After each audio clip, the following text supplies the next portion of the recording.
kita mengawali dari dasar-dasar K3.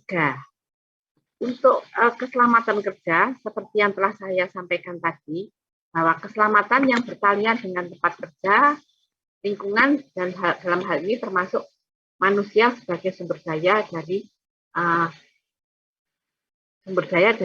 tenaga kerja yang bekerja di perusahaan tersebut. Nah, kemudian keselamatan kerja itu adalah suatu pemikiran dan upaya untuk menjamin kebutuhan dan kesempurnaan jasmani maupun rohani dari tenaga kerjanya. Khususnya adalah manusia yang bekerja di lingkungan tersebut, kemudian hasil karya dan serta properti yang ada di perusahaan tersebut. Kemudian dalam hal ini keselamatan kerja itu bisa diterapkan di mana-mana.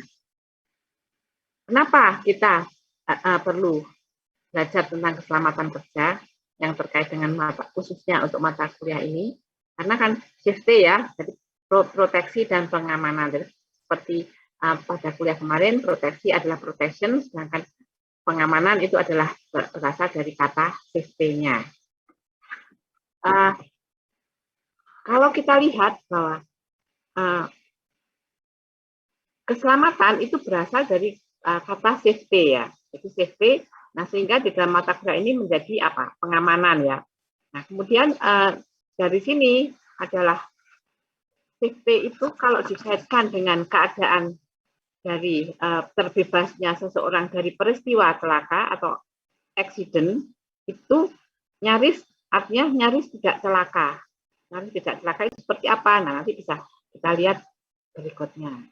Nah, di sini kalau kita lihat kecelakaan bisa terjadi di mana-mana. Misalkan kecelakaan di tempat jalan raya. Nah, apa kalau kita lihat seperti begini nih? Akhirnya yang ditimbulkan tentunya adalah di samping kerugian harta benda dan juga kerugian nyawa manusia dan juga kerugian dari lingkungan yang terdampak dari kecelakaan tersebut. Ini kalau kita lihat dari sisi kecelakaan lalu lintas. Kemudian dari sisi yang lain, dari bidang tambang, itu adalah juga misalkan pada di daerah area penambangan, misalnya terjadi kecelakaan, akibatnya juga berdampak fatal bagi manusia, lingkungan, dan tempat bekerjanya. Termasuk apa yang sudah saya sampaikan minggu kemarin, kecelakaan di ruang angkasa, kemudian kecelakaan di industri. Nah, ini kecelakaan di industri misalnya tidak hanya terjadi di Indonesia, di luar negeri pun, di Cina juga pernah terjadi, kemudian di Paris juga pernah terjadi. Nah, ini semua kalau kecelakaan itu sebagai contoh di industri, salah satunya misalkan disebabkan oleh karena kegagalan pada boiler. Kegagalan pada boiler dampaknya kejadian itu hanya memakan waktu sekejap, tapi dampaknya adalah sangat besar pengaruhnya terhadap manusia, lingkungan, dan di mana tempat bekerja itu terjadi. Nah, kalau memang tidak terjadi kecelakaan, boiler kondisinya seperti ini. Tapi kalau sudah terjadi ledakan, ya habislah kondisi seperti ini. Dan berapa biaya yang bisa kita bangun untuk mengembalikan menjadi seperti semula ini. Nah, berdasarkan kasus-kasus yang telah terjadi dan akhir-akhir ini ilmu ini menjadi pusat perhatian para ahli yang berkecimpung dalam ilmu ini, maka di dalam mata kuliah kita di sini kita saudara-saudara dibekali tentang teori tentang keselamatan kerja. Nah, kembali kepada definisinya. Keselamatan kerja itu adalah usaha dalam melakukan pekerjaan tanpa kecelakaan. Jadi tanpa kecelakaan itu adalah tujuan yang diutamakan di dalam keselamatan kerja. Kemudian yang kedua adalah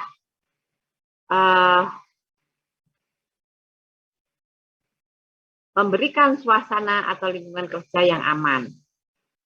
Kalau tanpa ada kecelakaan, ditunjang dengan keadaan aman, itu harapannya ada dicapai hasil yang menguntungkan dan bebas dari segala macam bahaya. Itu adalah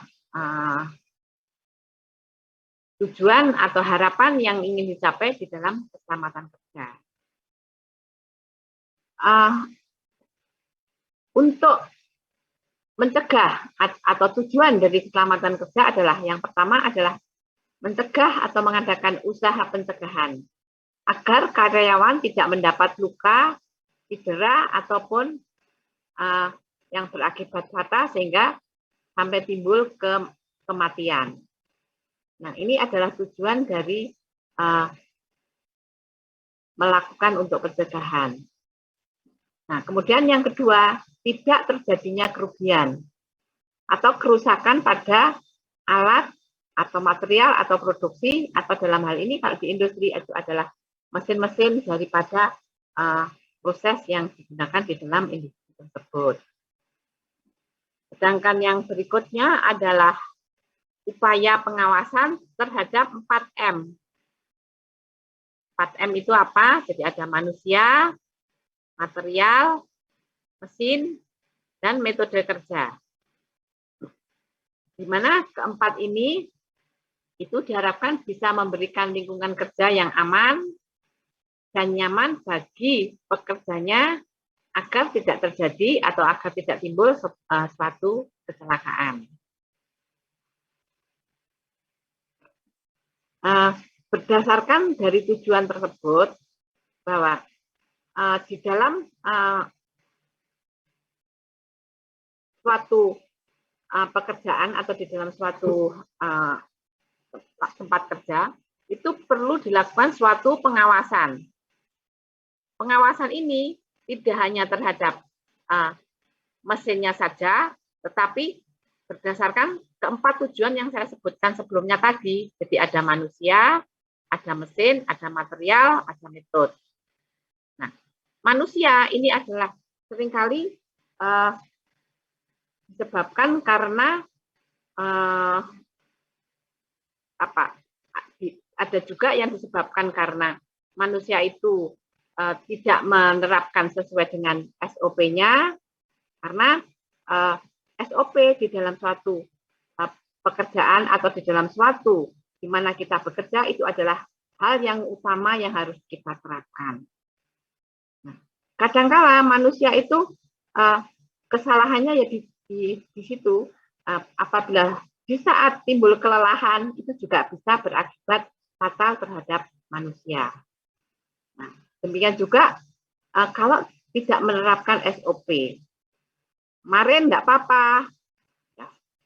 Nah, ternyata kemarin enggak apa-apa, besoknya baru berakibat fatal. Nah, itu bisa disebabkan, salah satu penyebabnya yang disebabkan oleh karena manusia. Penyebab mesin. Nah, penyebab mesin atau mesin-mesin di industri itu, nah ini disebabkan karena misalkan waktunya sudah memerlukan suatu maintenance, itu tidak dilakukan maintenance atau menangguhkan maintenance yang seharusnya harus dilakukan.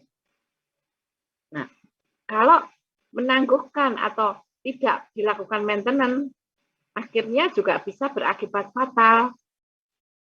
Itu salah satu penyebab dari kenapa tidak perlu, karena perlu dilakukan pengawasan di daerah mesin.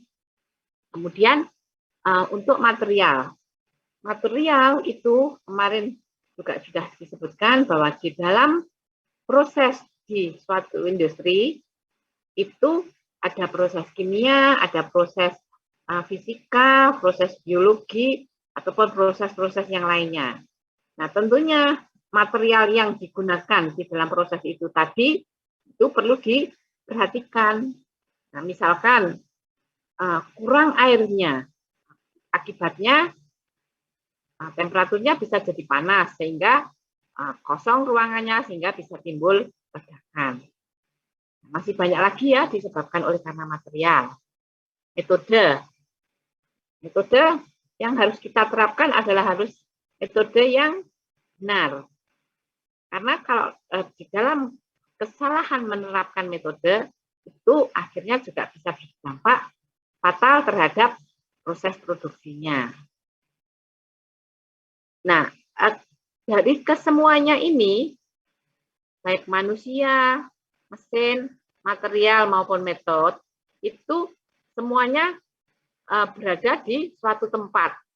Atau di suatu tempat artinya berada di lingkungan kerja yang tertentu. Nah, tentunya dengan di tempat lingkungan kerja yang tertentu itu diharapkan keempat-empatnya ini adalah aman. Jadi lingkungan kerja yang aman. Nah, kalau lingkungannya kerja yang aman, berarti tidak akan ada cedera, tidak akan ada kerusakan atau kerugian yang ditimbulkan berdasarkan salah satu dari penyebab ini. Oleh karena itu, kesemuanya itu, baik manusia, mesin, material, dan metode ini perlu dilakukan suatu yang kita sebut dengan pengawasan.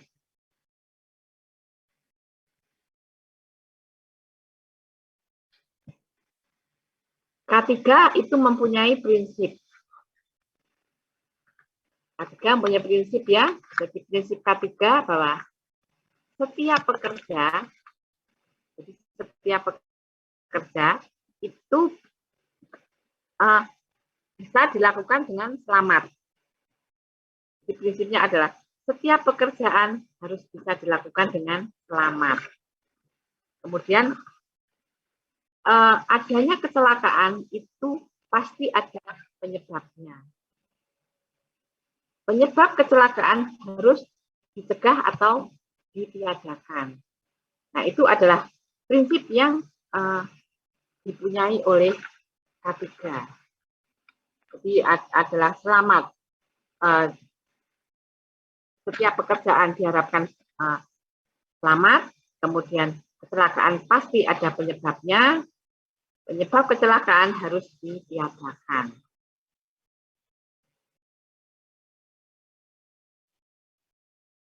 Bekerja dengan aman dan selamat. Ini adalah artinya adalah harus mengetahui pekerjaan yang dilakukan, mengetahui langkah atau tahapan pekerjaan tersebut, mengetahui bahaya-bahaya yang akan timbul, mengetahui cara mengendalikan bahaya tersebut.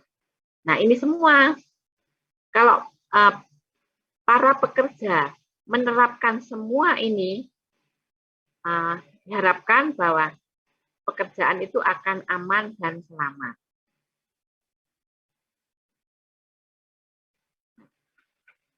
Mengapa K3 itu penting? Penting ya, karena yang pertama bisa menyelamatkan karyawan. Artinya kalau pekerja itu dibekali dengan materi K3, maka diharapkan pekerja itu bisa terbebas dari sakit, kemudian hilangnya masa depan, artinya kalau misalnya terjadi kecelakaan dan sebagainya, itu bisa mengakibatkan hilangnya masa depan dari pekerja tersebut, termasuk termasuk kehilangan masa depan itu adalah kalau pekerja itu sudah tidak bisa melaksanakan pekerjaan itu lagi. Nah, termasuk kehilangan gaji ya, kalau memang tidak bisa bekerja lagi, tentunya akan timbul kesedihan juga tidak pada karyawan itu sendiri, termasuk juga di lingkungan keluarga. Di samping menyelamatkan karyawan itu sendiri, juga menyelamatkan keluarga. Menyelamatkan keluarga. Misalkan sebagai kepala keluarga pada saat dia bekerja, timbul jangan sampai terjadi salah satu dari yang berakibat fatal. Karena kalau sebagai kepala keluarga, tentunya keluarganya akan timbul kesedihan. Masa depannya juga tidak jelas karena sebagai kepala keluarga kehilangan pendapatan. Kemudian menyelamatkan perusahaan dari kehilangan tenaga kerja, termasuk akibat kecelakaan yang ditimbulkan oleh pekerja itu, dan terhentinya juga proses dari produksi yang dilakukan oleh perusahaan tersebut. Jangan sampai terhenti produksinya. Itu terkait dengan keselamatan kerja.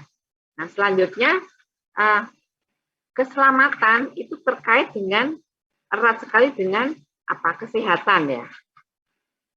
Kesehatan itu adalah untuk melindungi karyawan dari segala yang dapat merugikan kesehatan akibat kerja. Berarti itu adalah terbebasnya seseorang, termasuk terbebasnya dari penyakit, terbebas dari gangguan kecelakaan pada saat yang bersangkutan itu bekerja. Itu diharapkan kondisi para pekerjanya itu mempunyai kesehatan yang baik. Pemeriksaan kesehatan karyawan itu adalah pada awal kondisi kesehatan. Jadi pada awal saudara-saudara biasanya masuk kerja, itu dites kondisi pada saat kondisi awal itu.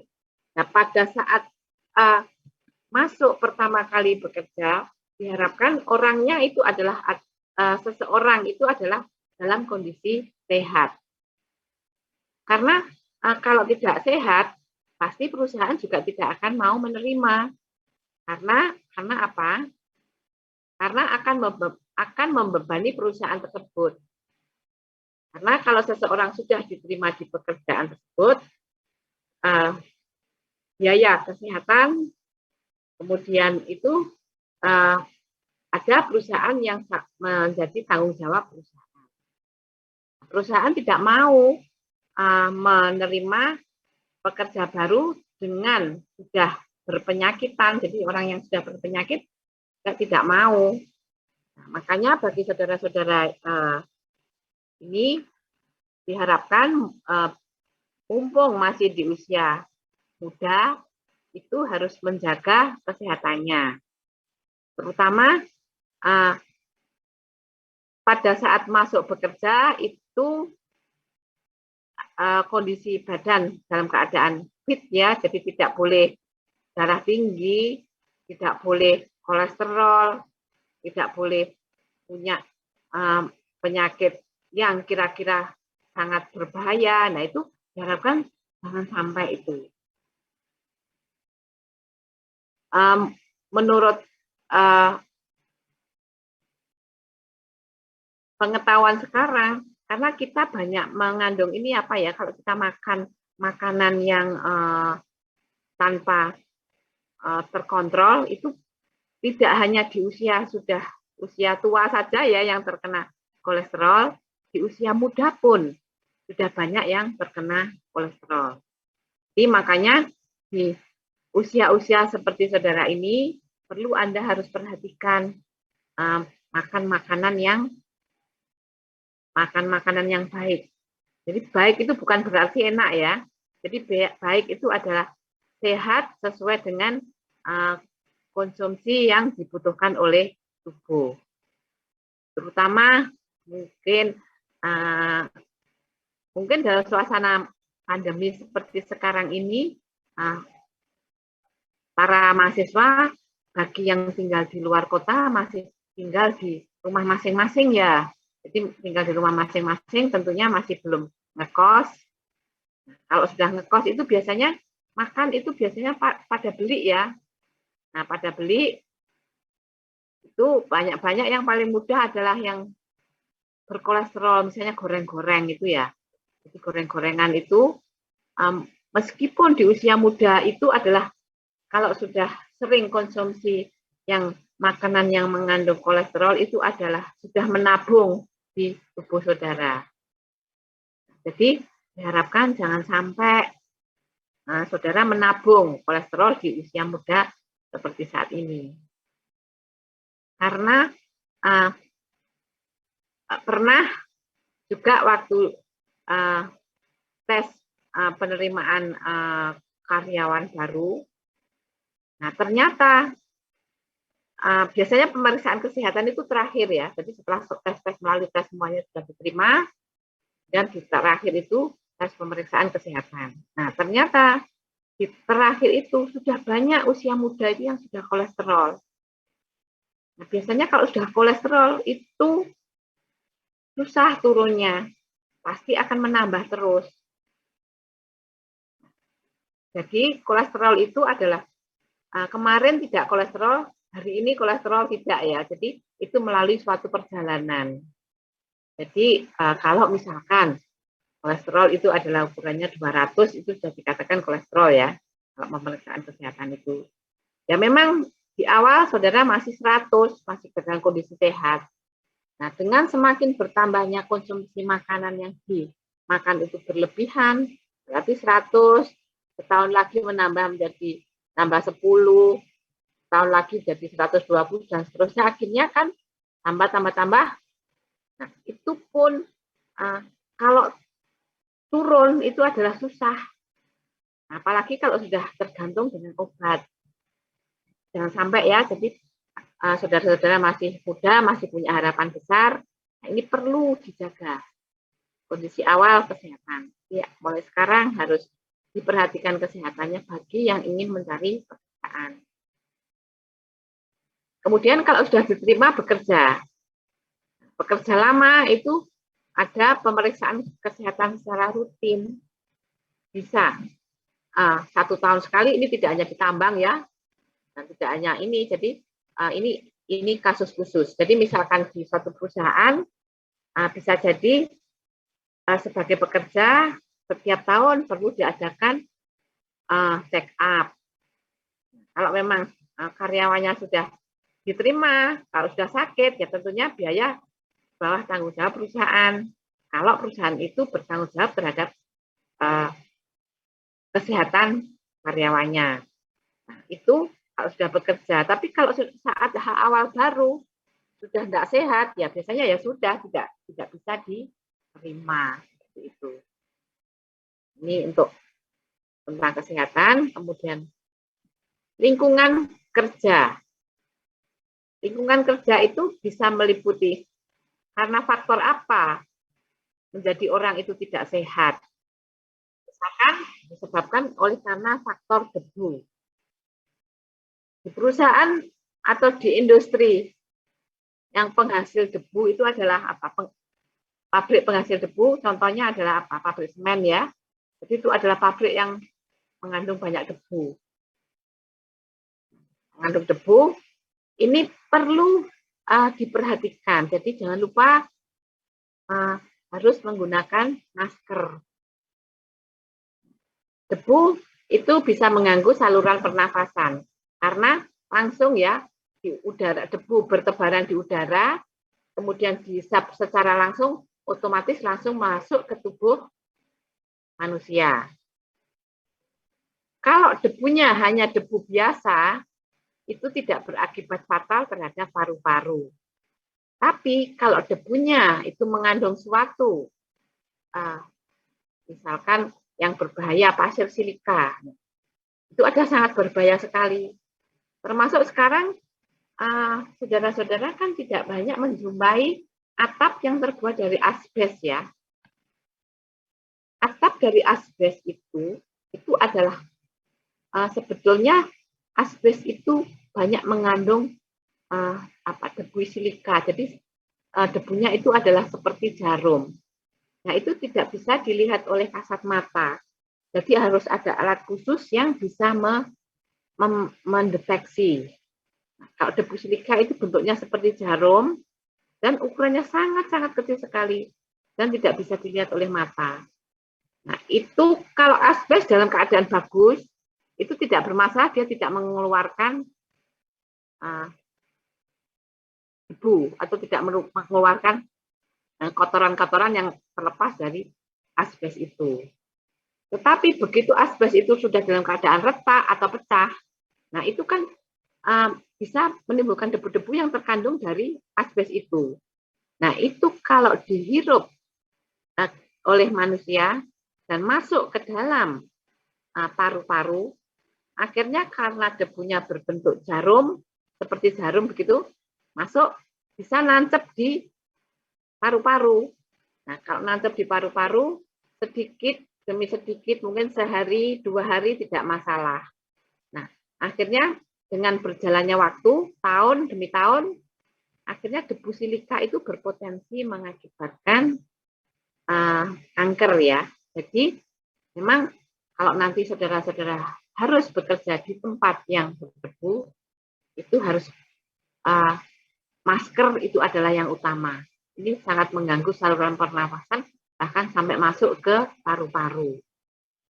Nah, termasuk kalau debu semen ya. Nah, nanti kalau barangkali di antara saudara-saudara ada yang bekerja di pabrik semen, semen itu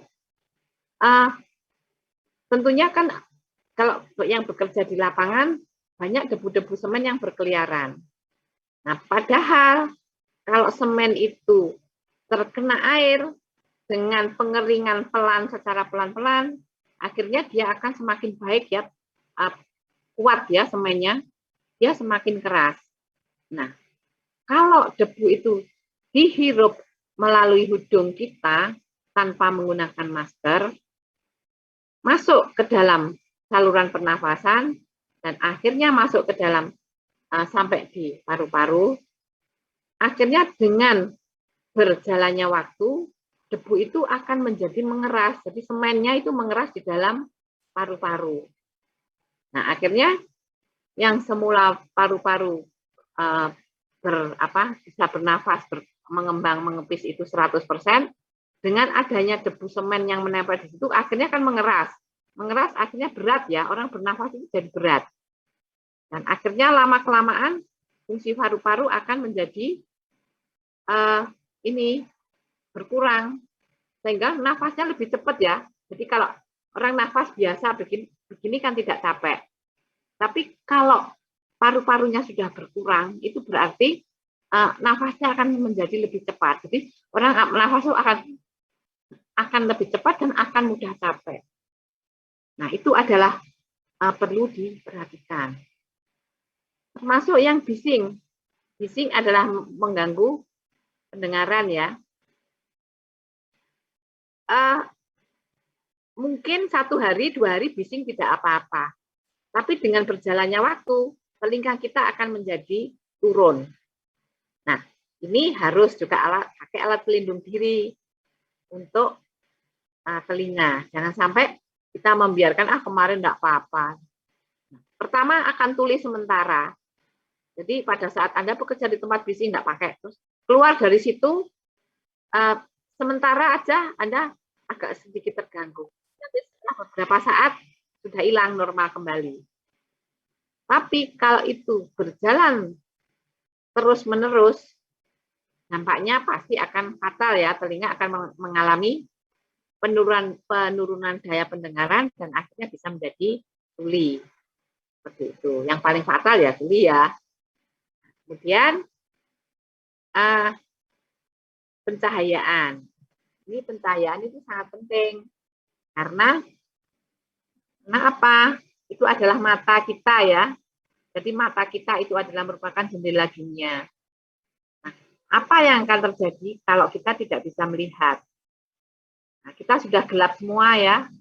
Jadi, maka dari itu pencahayaan di dalam saudara belajar mulai saat ini harus diperhatikan. Jadi, lampunya harus cukup, jangan membaca di tempat gelap-gelap, jangan membaca dengan tiduran. Nah, itu adalah penting. Terutama HP itu ya. Kita mungkin banyak menghadap laptop itu juga capek ya mata ya. Apalagi seperti sekarang ini kan kuliah dengan kita sistemnya pakai online begini, mata itu capek sekali. Jadi nanti setelah menghadap di depan laptop harus perlu diistirahatkan. Nah, ini getaran, ini mengganggu fungsi persendian. Kalau kita sering kena getaran, berarti tubuh kita itu sering terganggu, jadi bergetar terus. Artinya adalah di samping mengganggu persendian juga mengganggu fisik kita. Jadi fisik itu karena kita tergetar terus ya, jadi fisik kita menjadi tidak stabil. Pertama yang paling fatal pada persendian ini. Dan kemudian kalau untuk gas-gas beracun dan berbahaya. Gas-gas beracun ini tentunya kalau misalnya nanti saudara bekerja di perusahaan petrochemical yang berkaitan dengan bahan-bahan kimia, termasuk juga di perminyakan, dan itu kan juga mengandung gas-gas beracun ya. Jadi ini gas-gas itu mempunyai beberapa tingkatan. Bisa ada gas yang langsung mematikan seseorang, H2S itu ya, jadi langsung bisa mematikan seseorang. Terus ada juga yang dengan konsentrasi tertentu manusia masih bisa bertahan. Nah, ini nanti kalau harapannya kalau nanti ada yang bekerja di bidang petrochemical yang terkait dengan bahan-bahan kimia, ini harus betul-betul diperhatikan. Nah, itu tadi terkait dengan lingkungan kerja ya, yang ini tadi. Nah, selanjutnya ergonomi. Apa itu ergonomi? Ergonomi adalah yang terkait dengan tempat kerja ya, misalnya tempat duduk. Jadi kalau seseorang duduk dalam posisi yang benar, itu adalah yang diharapkan di tempat bekerja. Karena kalau posisi kita salah, itu bisa berakibat pada tulang ekor bisa menjadi bengkok atau bisa juga jadi melengkung ya. Kalau misalnya dengan posisi dari satu hari ke hari yang berikutnya selalu berulang seperti itu duduknya, nah ini bisa mengakibatkan pada ketidaknormalan dari tulang ekor. Kalau tulang ekor tidak sudah berubah bentuk, itu seseorang akan menjadi mudah capek. Kemudian juga berpikir juga kurang jernih ya, karena otak itu langsung berhubungan dengan tulang ekor ya, jadi tulang yang ada di belakang itu. Jadi pasti banyak sekali gangguan-gangguan yang bisa kelihatannya sih sederhana, tapi dampaknya luar biasa ini. Kemudian alat kerja itu juga harus disesuaikan dengan lingkungan kerja dan juga disesuaikan dengan manusianya. Termasuk dimensi tempat kerja. Dimensi tempat kerja itu juga harus kita perhatikan. Jadi misalkan kalau misalnya orang harus bekerja di meja yang posisinya terlalu tinggi, itu juga tidak bagus. Nah, bisa jadi ukurannya berbeda ya. Makanya kalau mejanya terlalu tinggi, mungkin ada kursinya yang bisa ditinggikan. Atau mejanya terlalu rendah, kursinya bisa diturunkan. Nah, ini carilah yang nyaman untuk mencari tempat kerja itu.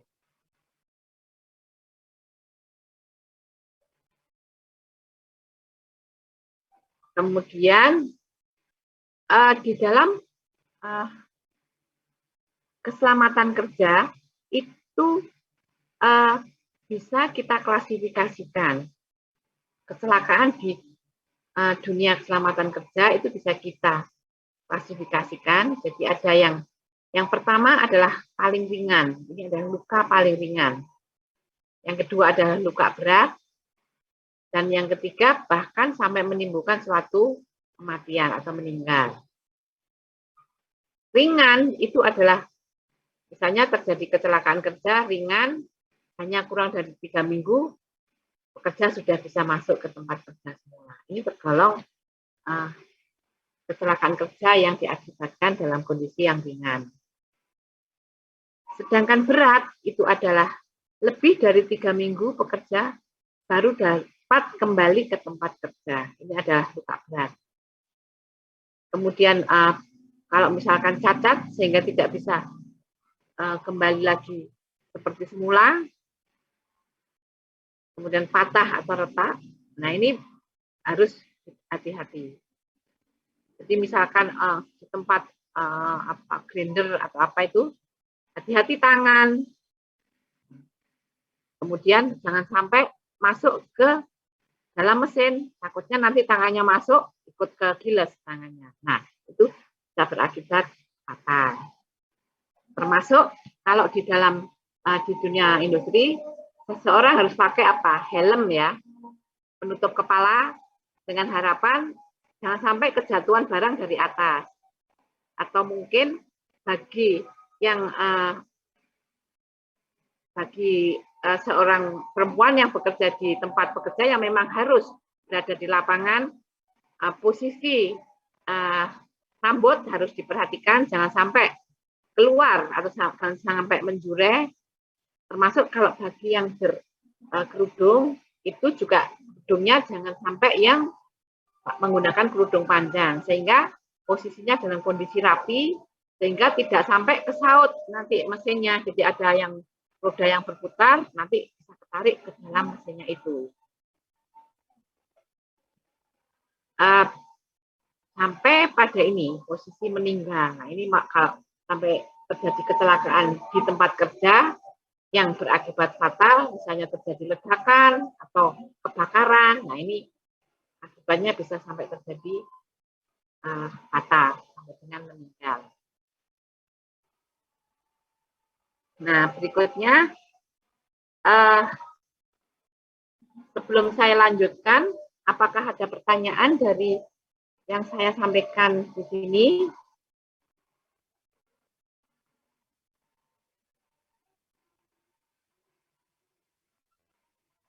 Karena memang materinya ya harus ini, jadi harus saya sampaikan seperti ini. Sebelum dilanjut, apakah ada yang ditanyakan?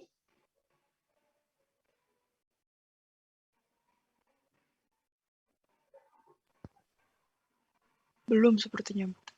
Belum ya? Baik, saya lanjutkan. Tadi sudah saya sampaikan beberapa dasar-dasar keselamatan kerja yang perlu kita ketahui.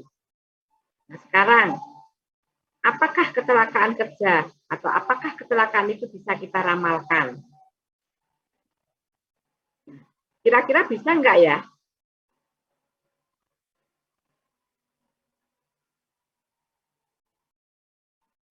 Menurut pengalaman saudara, sampai dengan saat ini, apakah kecelakaan itu bisa kita ramalkan? Ya, kecelakaan apa saja? Bisa kita meramalkan? Ada yang bisa, ada yang enggak, Bu. Ada yang bisa, ada yang enggak. Ini Mas Ahmad Nur ya? Iya, Bu. Yang bisa apa, yang enggak apa? Misalkan contohnya.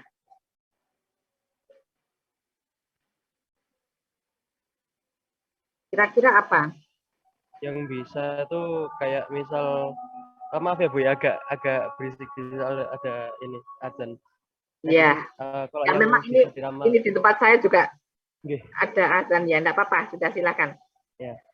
Kalau yang bisa itu biasanya yang berkaitan dengan biasanya pekerjaan kayak proyek-proyek gitu, itu kan sangat bisa diramalkan dan bisa kemungkinan terjadi kecelakaan kayak misalnya runtuhnya fondasi bangunan ketika membangun atau runtuhnya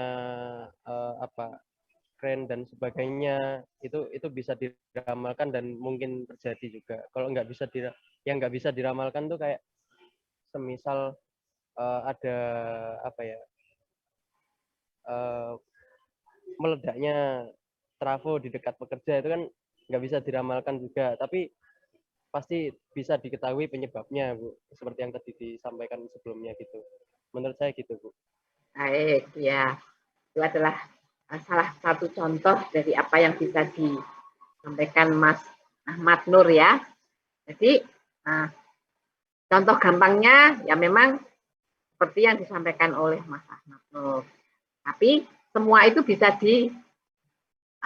dihindari ya kalau kita mengawali dengan misalkan tadi bangunan gedung. Bangunan gedung itu tadi kalau memang dibangun sesuai dengan speknya, itu tentunya juga tidak, paling tidak dengan kita ramalkan, paling tidak ya sudah dalam kondisi aman kalau sesuai dengan speknya. Nah, termasuk untuk pekerjanya, kalau pekerjanya membangun di bangunan gedung yang tinggi, tentunya harus menggunakan alat pengaman supaya tidak tertimbul kecelakaan. Kalau memang dia tidak menggunakan alat pengaman, ya bakalannya mungkin bisa diramalkan. Nah, kalau misalnya dia terlepas sedikit tanpa pegangan, apa yang akan terjadi? Pastilah timbul suatu kecelakaan. Kemudian kalau yang tidak bisa diramalkan, jadi kejadian itu adalah suatu kejadian yang tiba-tiba. Nah, itu adalah sebetulnya kita tidak berkeinginan itu ya, kita juga tidak berkeinginan apabila terjadi suatu kecelakaan. Karena kita bisa pahami bahwa apa yang terjadi sekian detik di depan kita, kita tidak tahu. Jadi kita, apa yang akan terjadi sekian detik di depan kita, kita tidak tahu. Di dalam rumah pun tidak usah kita keluar-keluar di jalan ataupun di tempat bekerja. Di rumah pun itu juga kita tidak tahu bahwa risiko yang terjadi itu di depan kita itu sebetulnya menghadang. Jadi segala sesuatu kita melakukan suatu pekerjaan pasti ada risikonya. Kita duduk saja begini, bisa jadi kalau kita ngantuk bisa jadi jatuh kan. Nah, itu adalah satu hal yang kita tidak ngapa-ngapa, bisa saja terjadi sesuatu. Bisa jadi seperti saudara setelah duduk dari di depan laptop ini, saudara pergi ke kamar mandi atau kita pergi ke kamar mandi, ternyata kesandung. Nah, itu juga satu kecelakaan ya, namanya termasuk satu kecelakaan. Nah, artinya bahwa kecelakaan itu sebetulnya ada yang bisa diprediksi, ada yang tidak bisa diprediksi. Nah, kalau kita sudah bisa melakukan suatu antisipasi, itu tentunya paling tidak bisa meminimalisasi dari kecelakaan yang bakal mungkin terjadi. Dan juga termasuk risiko-risiko yang mungkin timbul seperti itu. Sekarang kita lihat coba satu persatu ya. Nih, kalau kita lihat piramida kecelakaan di sini, kita lihat di depan kita. Nah, kalau kita berada di kondisi tidak aman, kita berada tidak ngapa-ngapa, ini adalah masih ini. Piramida yang pertama, ini tempat kerja kita atau kita berada di daerah yang tidak aman. Itu adalah hampir celaka, gitu ya. Hampir celaka ya bisa jadi kemungkinannya ada hampir celaka karena kita belum mendapatkan sesuatu ya. Jadi yang paling besar persentasenya ada di sini. Kemudian hampir celaka. Nah, di sini adalah ternyata ada cedera ringan. Cedera ringan, beberapa cedera ringan lebih mengerucut lagi. Nah, cedera ringan, di atas lagi cedera sedang lebih kerucut lagi. Dan yang paling pengerucut ini sampai akhirnya terjadi cedera yang berakibat fatal. Nah, ini adalah merupakan suatu piramida kecelakaan yang diawali dari tindakan yang tidak aman. Tindakan tidak aman itu artinya bertahap ya, bisa hampir celaka, cedera ringan, bisa cedera sedang, ataupun bahkan cedera fatal. Seperti itu. Maka Dari itu, pada kondisi tidak aman itu kita harus berhati-hati. Karena di depan kita menghadang ini ada hampir celaka, cedera ringan, cedera sedang, dan paling fatal.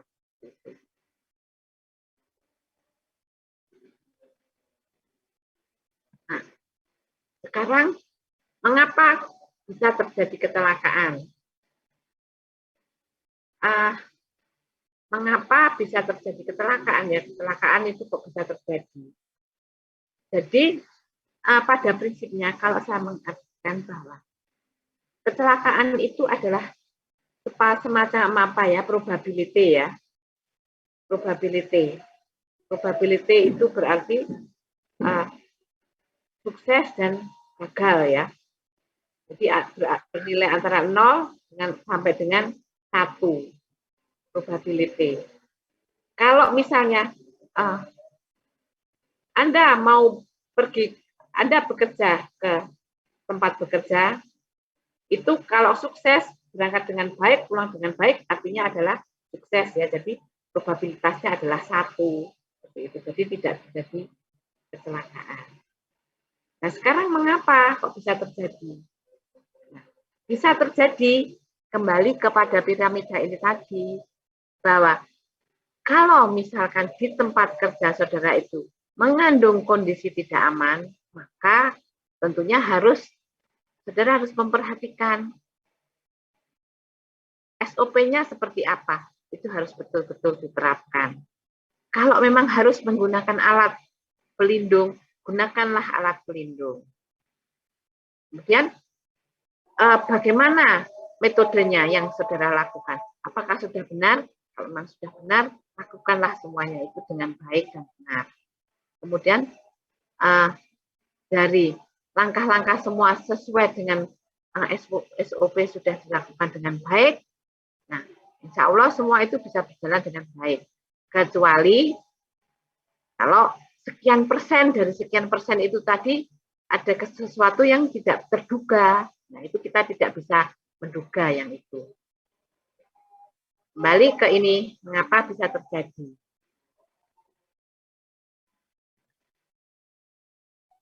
Mengapa bisa terjadi? Nah, ini kalau kita lihat ya, penyebab kecelakaan.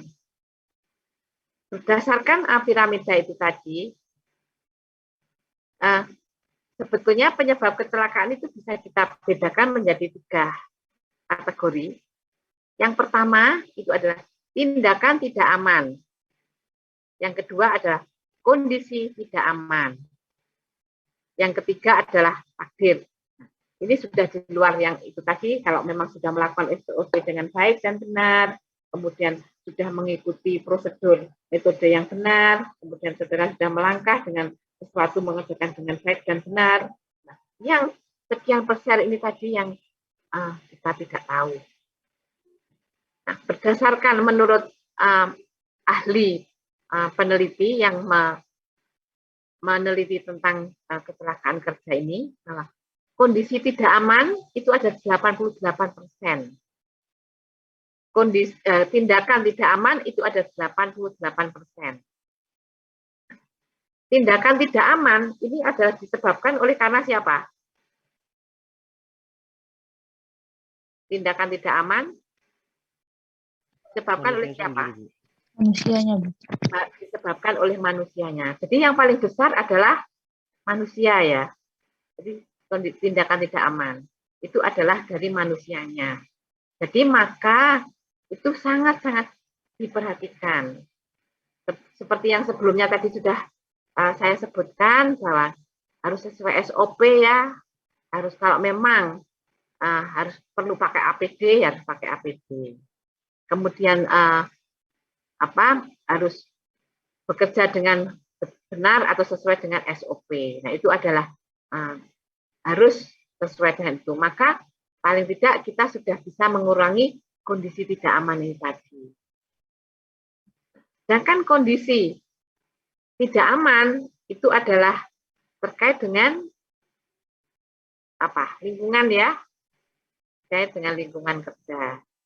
Jadi kalau misalkan di lingkungan kerja itu lantainya licin, misalnya tempat kerja Anda saudara basah, tentunya harus berhati-hati. Harus jangan sampai memakai alas kaki yang bisa licin, atau juga harus pakai alat pengamannya seperti apa. Nah, ini alat pengamannya terkait dengan tindakan tidak aman ini tadi. Kemudian tempat kerja yang tidak rapi, itu orang bisa tersandung, bisa kejatuhan benda dari atas dan sebagainya. Nah, ini tempat kerja harus rapi, pencahayaan kurang, kemudian, nah ini semua ini adalah kondisi tidak aman. Kondisi tidak aman itu ada, menurut seorang ahli adalah 10%. Nah, berarti masih ada 2%. Nah, 2% ini adalah sudah kita tidak bisa memprediksi dari hal yang sebelumnya. Jadi kita tidak tahu, misalkan terjadi sesuatu yang padahal kondisi semua sudah baik-baik dan sesuai dengan SOP, ini adalah merupakan takdir ya, jadi 2% ini termasuk takdir.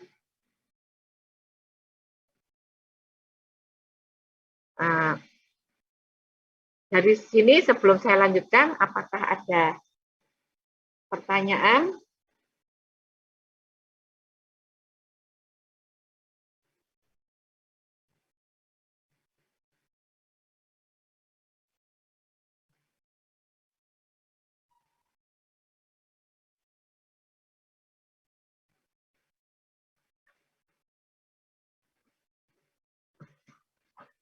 Kalau tidak ada, saya lanjutkan sebelum masuk ke teori domino.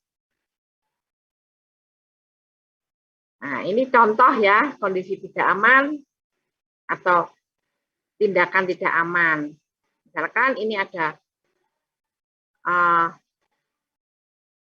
sebuah mobil, dia harus mengganti yang ada di bawah mobil tersebut. Nah, dengan mengganjel dengan satu kayu, dua kayu ini, kayu ya yang dipakai untuk mengganjal mobil yang beratnya, bebannya berapa puluh kilo. Nah, sedangkan di bawahnya ini ada orang yang bekerja. Nah, ini orangnya ini kita sebut sebagai apa? Orang yang bekerja di sini.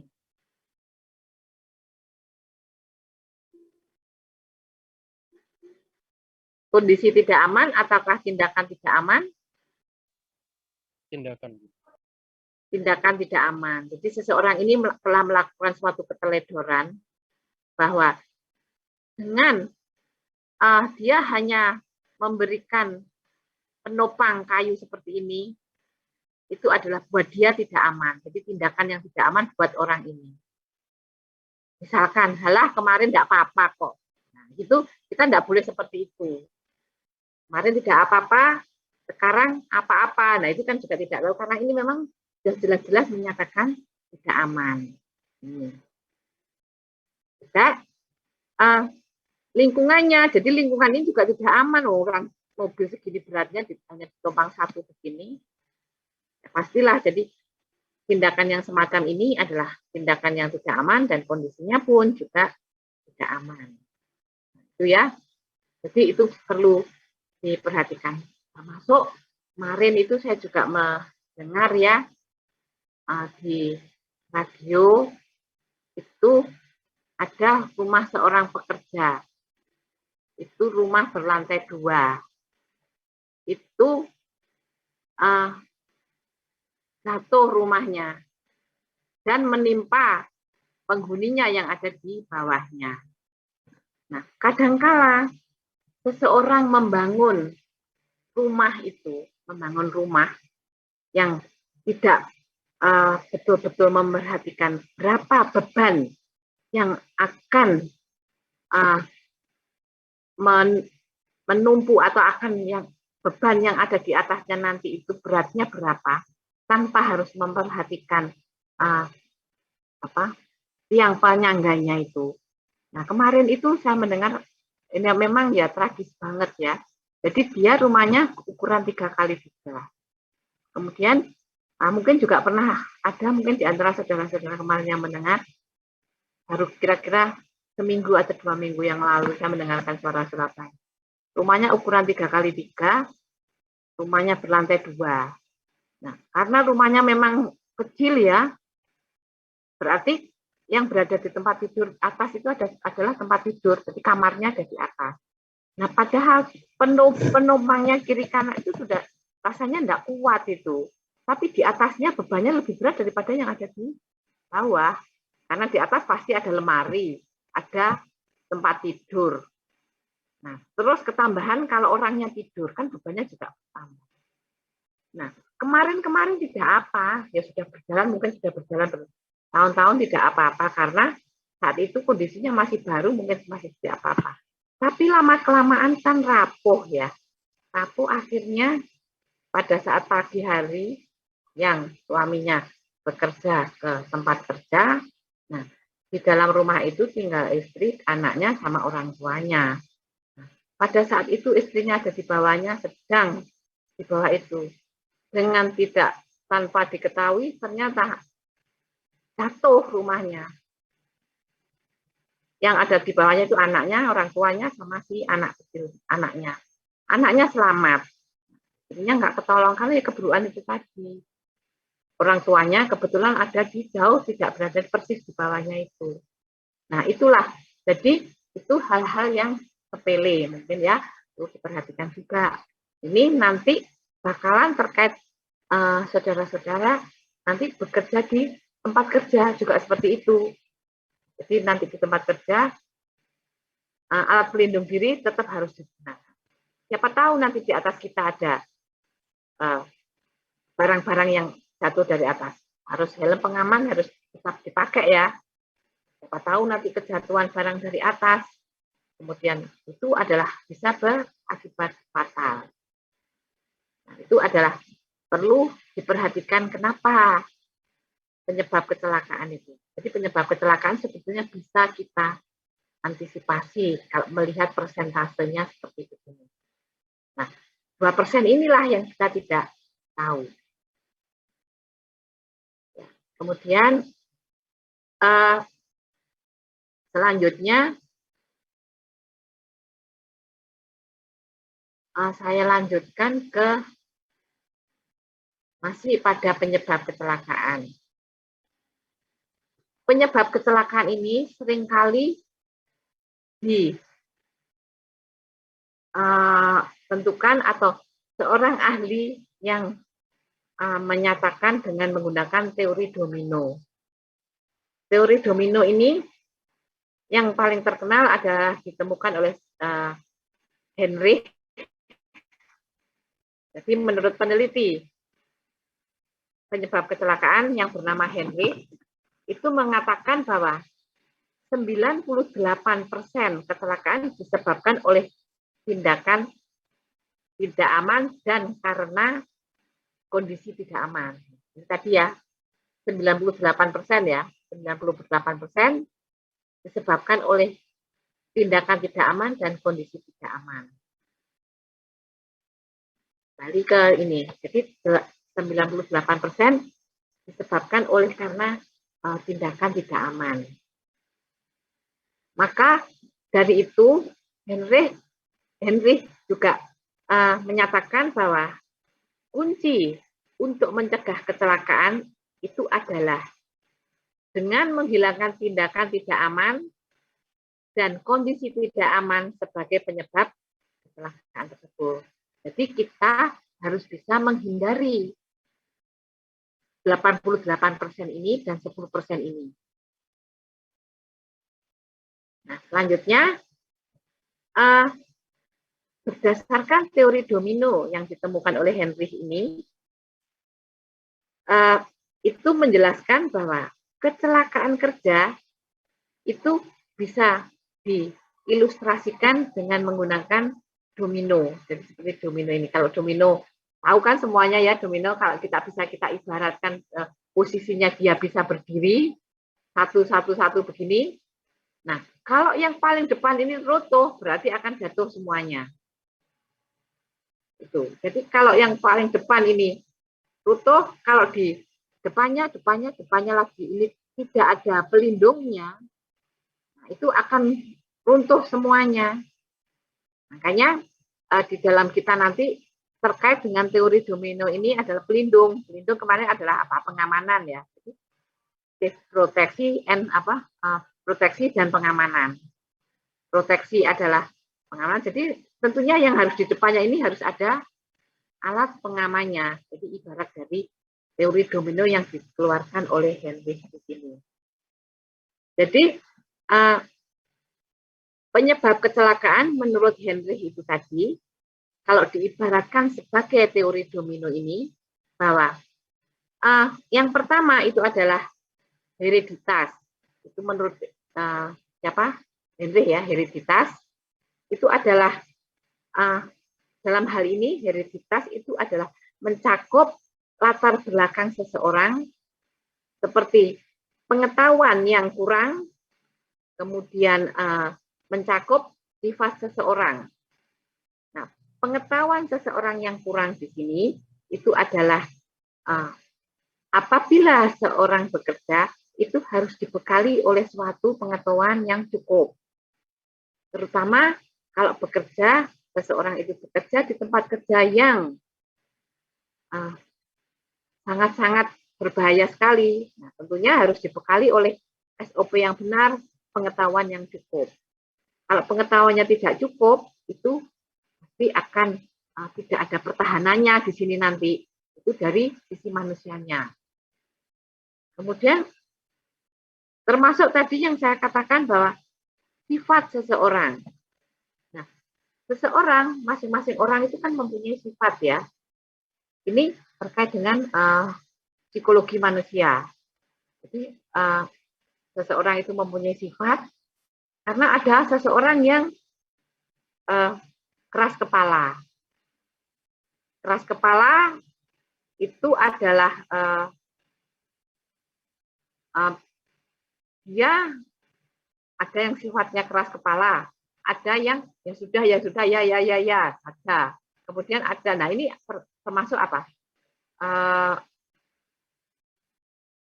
Sifat seseorang yang memang apa ya sudah hereditas ya, bawaan ya. Jadi sifat keras seseorang itu adalah sudah bawaan. Jadi itu kalau seseorang itu bisa mengerti tentang dirinya, saya rasa dia bisa mengendalikan tentang dirinya. Tapi ada kalanya kalau sudah mempunyai sifat seperti itu, pada saat-saat tertentu pasti akan muncul lagi seperti itu. Pada saat dia berusaha untuk mempertahankan, tapi suatu saat kalau dia dalam kondisi tertentu akan muncul kembali. Nah itu kalau orang yang mempunyai sifat keras kepala, jadi ya susah diberitahu atau susah itu kaku gitu ya, sudah tidak bisa di apa-apa. Ya mungkin di antara saudara-saudara saya yakin tidak ada ya yang seperti ini. Supaya seseorang kalau sudah keras kepala itu biasanya susah menyesuaikan dengan orang lain. Kalau bisa, kalau memang Anda bisa bersikap pada saat kondisi tertentu, Anda harus bersikap tegas, pada saat kondisi tertentu Anda harus bersifat bijak. Nah itu adalah termasuk di sini, termasuk yang pertama itu tadi hereditas. Kemudian berikutnya adalah sikap yang kedua adalah karena kesalahan manusia. Kesalahan manusia dalam hal ini itu adalah termasuk karena kelalaian manusia. Artinya karena dia mempunyai motivasi rendah, dia tidak punya motivasi bekerja, dia tidak punya motivasi, ya sudah dia bekerja apa adanya. Juga ada orang yang stres, seperti itu. Orangnya stres itu sudah kadang-kadang sudah tidak bisa berpikir ya, karena stres. Kemudian ada konflik di antara teman kerja atau ada konflik di luar teman kerja. Nah itu juga ini juga menjadi satu penyebab. Baik dia tidak punya motivasi, kemudian stres, kemudian ada konflik dan termasuk dia ditempatkan di bidang keahlian yang tidak sesuai. Nah, itu juga menyebabkan tempat kerja yang tidak sesuai atau yang tidak sesuai dengan keahlian itu juga bisa berakibat fatal.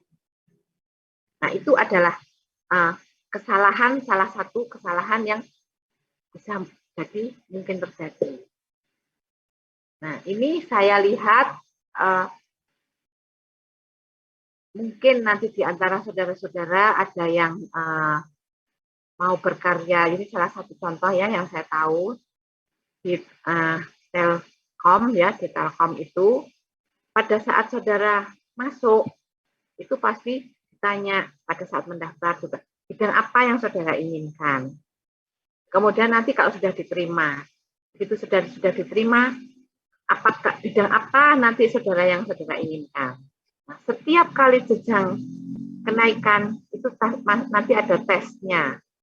Nah, pada saat tes itu pada saat saudara berada di tempat yang pertama ini yang sekarang di kondisi saudara bekerja itu, nanti ada pilihan lain, alternatif yang kedua. Selain di tempat kerja saudara, ingin di tempat kerja yang mana? Itu dilakukan tes. Nanti nilainya dilihat.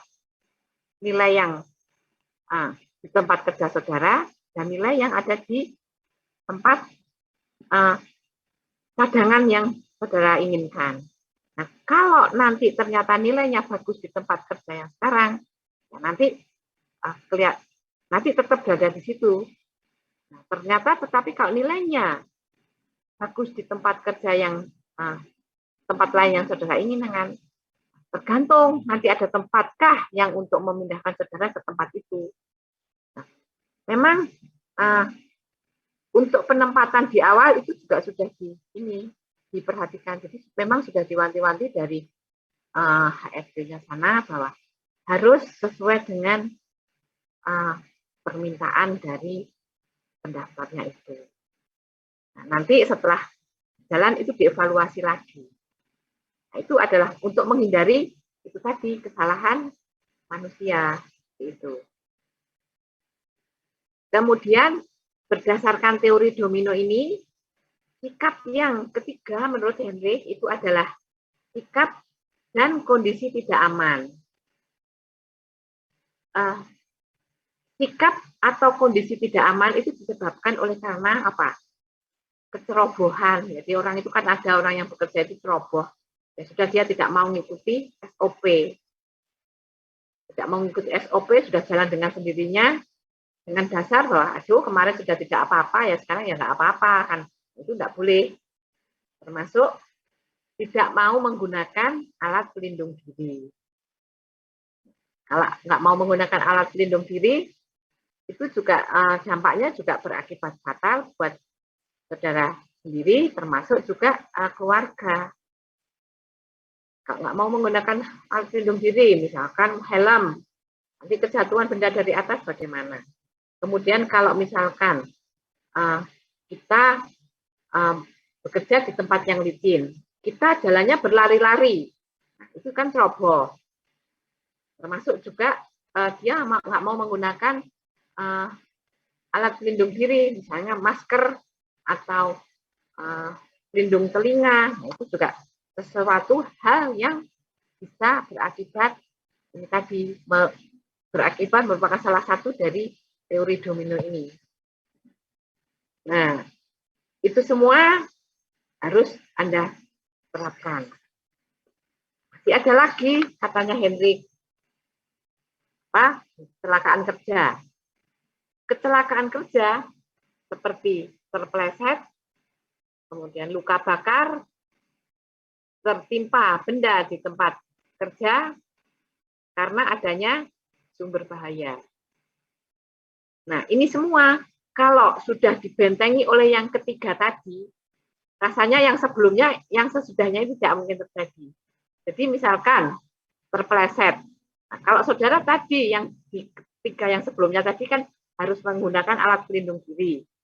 Kalau alat pelindung dirinya itu tadi digunakan dengan baik, tentunya terpelesetnya itu kan juga bisa dihindari. Kemudian tertimpa benda di tempat kerja. Misalkan tidak menggunakan helm. Nah, ternyata di atas ada orang bekerja. Di atas ada orang bekerja menggunakan misalkan palu. Nah, ternyata palunya kesenggol orang tersebut. Nah, nggak taunya ada orang di bawahnya. Kita tanpa menggunakan helm, ya sudah, langsung kita ketimpa. Nah, seperti itu.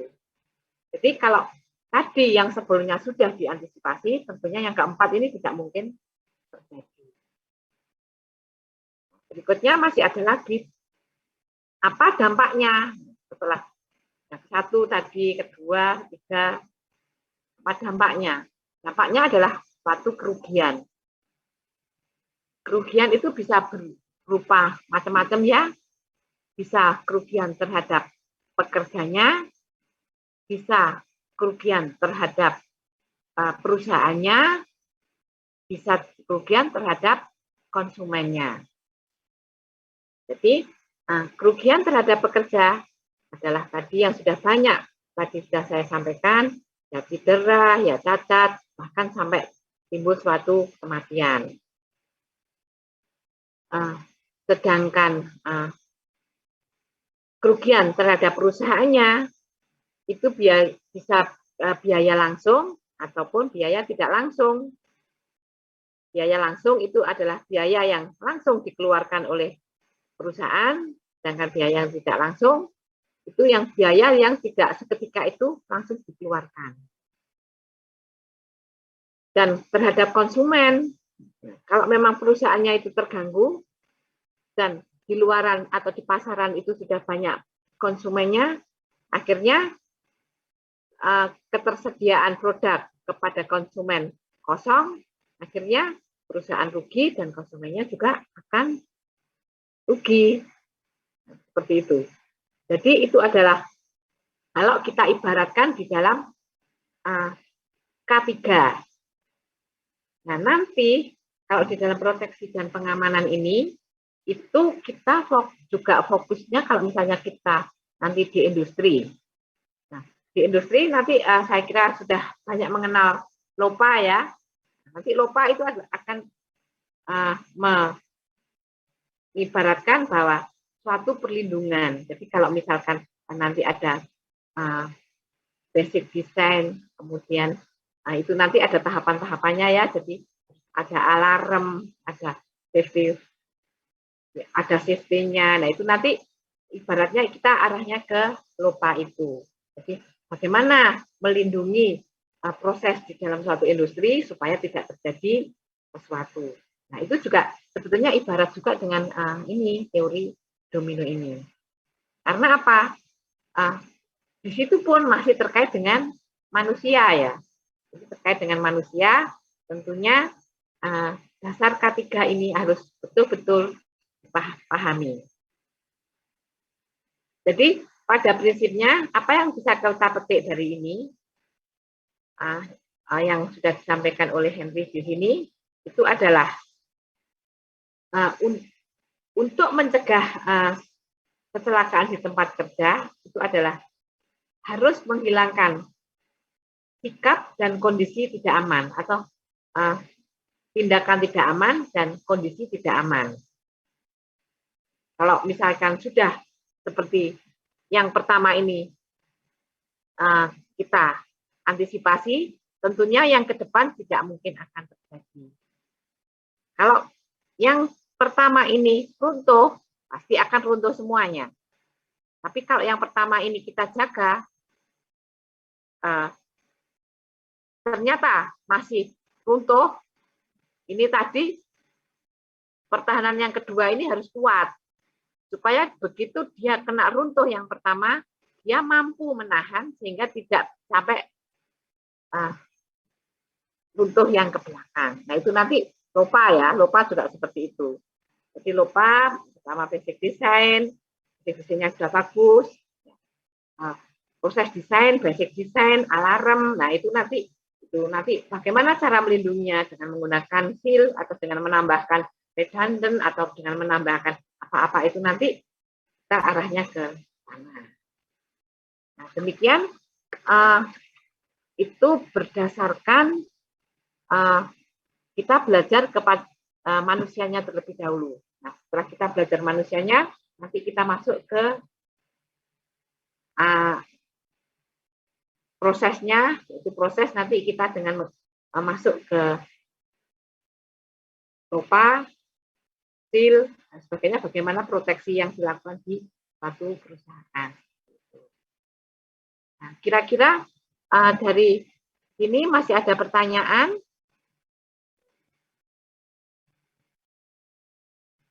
Nah, kalau mampu bertahan, tentunya semua berdiri tegak ya. Jadi kita bisa melindungi penyebab, tentunya akhirnya kecelakaan tidak mungkin terjadi.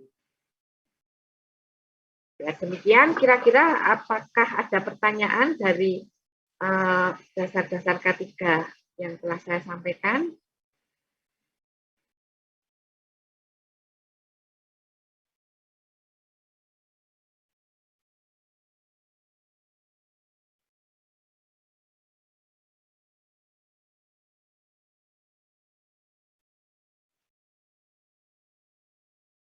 Bagaimana? Apakah Bu, ada mau pertanyaan? apakah ini Bu, setiap perusahaan itu standar K3-nya itu apakah sama semua Bu, atau ada yang berbeda-beda gitu?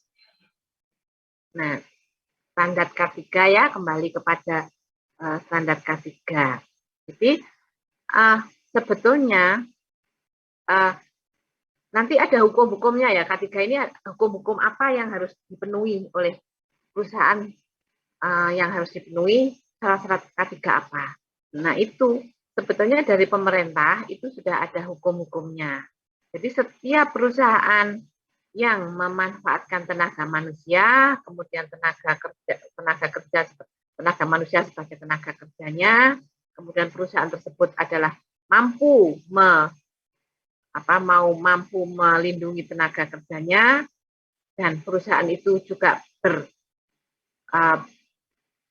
tentunya mempunyai kebutuhan, pekerja itu adalah merupakan suatu aset ya, jadi aset bagi perusahaan tersebut. Nah, apakah perusahaan itu sama standarnya? Nah, itu kembali lagi kepada perusahaannya. Kalau memang perusahaannya itu mampu, semuanya ya tercover oleh perusahaan itu untuk tenaga kerjanya. Tetapi ada kalanya perusahaan itu karena perusahaannya tidak terlalu besar, tentunya juga harus menyesuaikan dengan kondisi perusahaan itu. Biasanya untuk perusahaan-perusahaan besar itu semuanya sudah mengikuti aturan sesuai yang ditentukan oleh pemerintah, termasuk biaya kesehatan, kemudian asuransi kesehatan, peraturan-peraturannya itu ada. Jadi misalkan nanti saudara masuk di perusahaan A, begitu ya, nah, itu nanti pasti perusahaan itu ada peraturannya. Jadi hak dan kewajiban karyawan. Itu apakah haknya seperti apa, kewajiban saudara itu seperti apa. Nah, itu ada hak dan kewajiban karyawan. Nah, itu adalah nanti itu semua akan ada, ataukah semuanya akan tercover, ataukah semuanya akan sama, itu rasanya dikembalikan kepada perusahaannya ya. Jadi tidak bisa menuntut sama persis dengan perusahaan yang mampu. Jadi perusahaan-perusahaan besar seperti halnya di perusahaan besar, kalau kita ambil contoh yang sederhana, ya petrokimia ataukah petrochemical ya, dan ini kemudian semen, Pertamina. Nah, itu biasanya itu K3-nya sudah cukup bagus, sehingga hak dan kewajiban karyawan itu di sana itu sudah tertera. Jadi tahu kira-kira apa hak saudara, kewajiban apa yang saudara dapatkan dari sana. Seperti itu. Demikian Mas Ahmad Nur. Oke Bu, makasih. Masih ada lagi kah?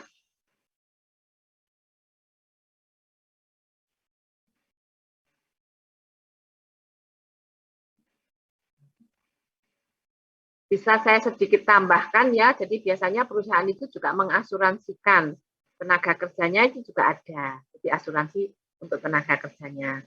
Pertama, asuransi tenaga kerja bagi pekerja yang memang dia bekerja di tempat yang sangat-sangat berbahaya. Nah, itu biasanya ada perusahaan yang sudah mengasuransikan tenaga kerjanya. Dan juga sekarang ini perusahaan-perusahaan banyak yang mengasuransikan ke ini ya, yang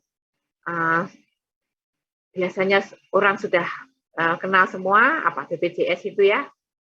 BPJS itu adalah termasuk salah satu yang perusahaan harus mempunyai karyawannya harus mempunyai kartu BPJS itu. Karena itu adalah salah satu yang bisa melindungi tenaga kerjanya. Kira-kira demikian, apakah masih ada yang ditanyakan?